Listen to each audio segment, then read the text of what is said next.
Hello guys, my name is Carlos and I'll be explaining what is sherry. I know that it's a very complicated type of wine if you don't really know much about it, but hopefully with this video we'll be able to give you a small introduction to it, to what it is, okay?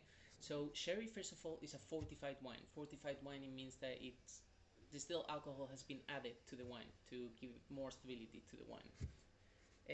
Now the name sherry, where does that come from? So sherry, it's in Spanish it means Jerez, and in Spanish is vino de Jerez.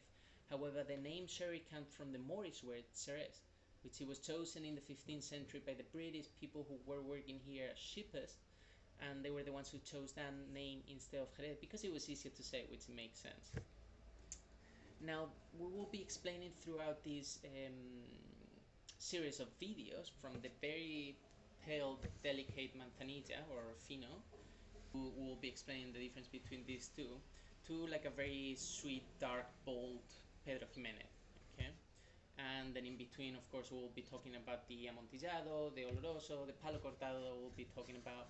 We'll also be in the next video we'll be learning about the difference between the biological aging and the oxidative aging. So sherry, it comes from Cadiz province, which is where my company and I are from. We are based in Vejer de la Frontera, a very beautiful white village here in Cadiz province. These wines must be aged in 3 cities within Cadiz province: Jerez de la Frontera, Puerto de Santa María, or Sanlúcar de Barrameda, to be able to have the stamp, the denomination of origin stamp in the back of the bottle, which is Sherry Jerez Jerez. Okay.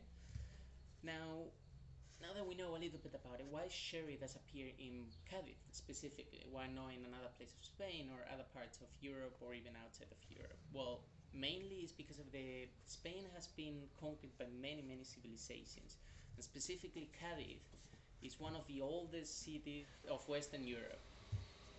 So the first civilization which came, it was the Phoenicians, and the Phoenicians taught us how to make wine. Now the Romans were the ones who sold and took wine to the rest of the empire, making it famous throughout the empire. The same as, for example, the olive oil of Cadiz, the garum sauce made with bluefin tuna intestines and different other things that I'm not going to talk about. And after that, the most important civilization which conquered us and the one who gave us the actual, if you have to think about sherry somehow, is a fortified wine. Well, by adding distilled alcohol, the distilled alcohol was brought by them. This distilled alcohol is added to the wine to give stability during trips or during another thing. So that's why sherry, for example, was one of the first ones ever to arrive to America. They always use American oak barrel, and most probably one of the first ones to ever to use American oak barrel to age wine.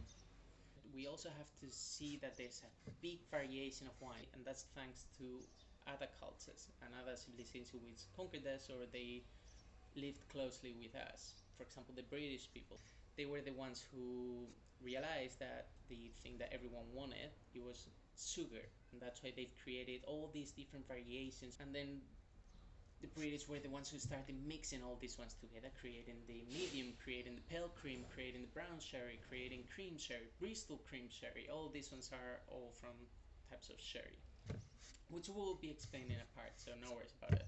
So with this we understand a little bit about sherry, about the origin, about its history, and in the next video we'll start learning about its aging, which is criaderas and soleras. It's a unique method of aging wine.